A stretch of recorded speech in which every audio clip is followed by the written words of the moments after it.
बगसर में फेर बबी कहानी बोरी यार बाप बगसर में फेर बबी कहानी बोरी यार बाप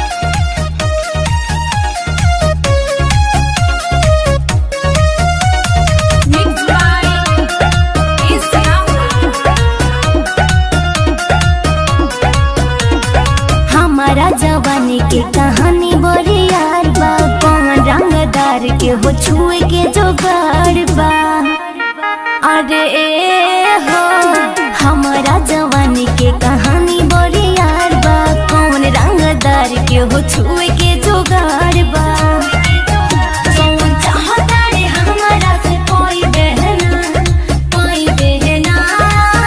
ए सुन ए बबुआ के खून के गई बहना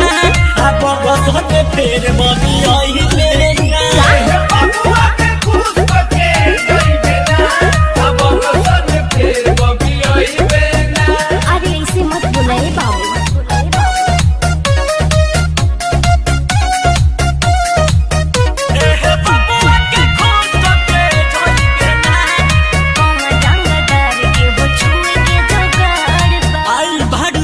गोरी जिला बगसर में लागे पार लागे जाइबे ही लाहौर में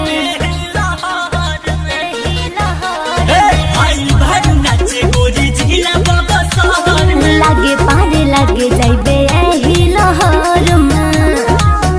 हम चढ़ले जवानिया के खाइबे का एह बबुआ के खुश के गई बहना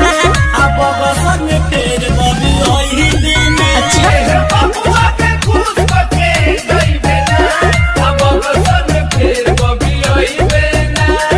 बगसर में फेर बबी कहानी बोरी यार बाप बगसर में फेर बबी कहानी बोरी यार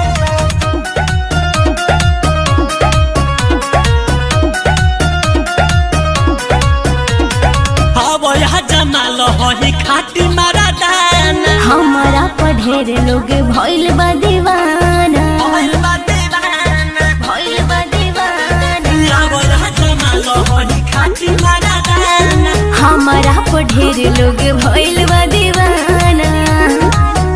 संतोष हो जाए दीवाना बारे भइले है ना हे जितेंद्र के खुश के गई बहना तो बगसर में फेर बबी आई लेना बबुआ के खून के गई बहना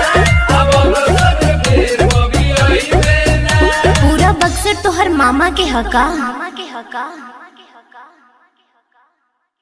बगसर में फेर बबी कहानी बोरी यार बाप बगसर में फेर बबी कहानी